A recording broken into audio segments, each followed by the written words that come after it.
race number 1, Saturday. Quick vlog lang. Nandito kami sa Los Alamitos Racecourse. So, tomorrow wala kami ng live racing. Ngayon, nag-OTB lang kami. So, race number 1. Parang phone trick ako dito.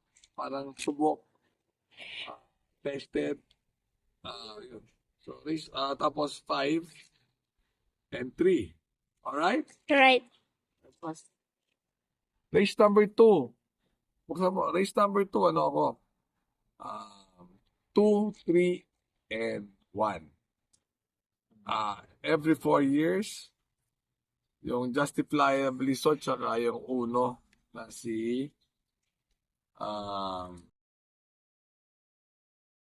every sweat coach baka nagmataklong nakaraan. Alright? Right. Race number 3. Race number 3.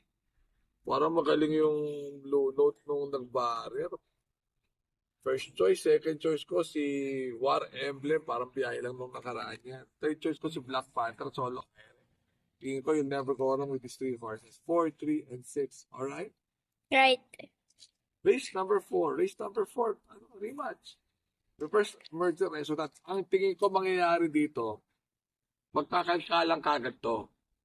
So, tingin ko hindi to papayagan ni Tagulaw na papormain si reverse merger. Kaya baka manalo yung 8 o 4.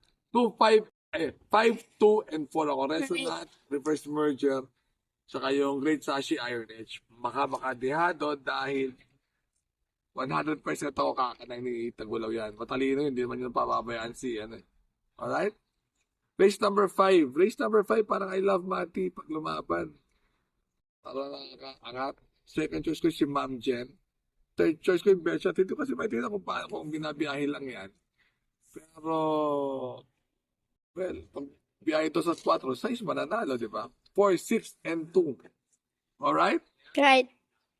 Race number 6. Cool, ma'am. Mababa ito. Pero yung doon dami yan, solo iron, wag lang ma-lucha ni Jai Wilpitan. Tingin ko, baka ikan. Third choice ko si Street Wheel. 6, 2, and 3. Right. Race number 7. Race number 7. $9, patok. Problema, kalaban, aparato. Second choice ko si Paris with Bronze. Nadali lang nung nakaraan yan. At ang akin third choice, si Controller. Ang galing nung panalo. Or Han City, kundi Bandera. 6, 5, and 3. Right? So remember to be good because God is good all the time. Happy Valentine's! Happy Valentine's! See you guys! See you! Bye-bye. Happy Valentine's!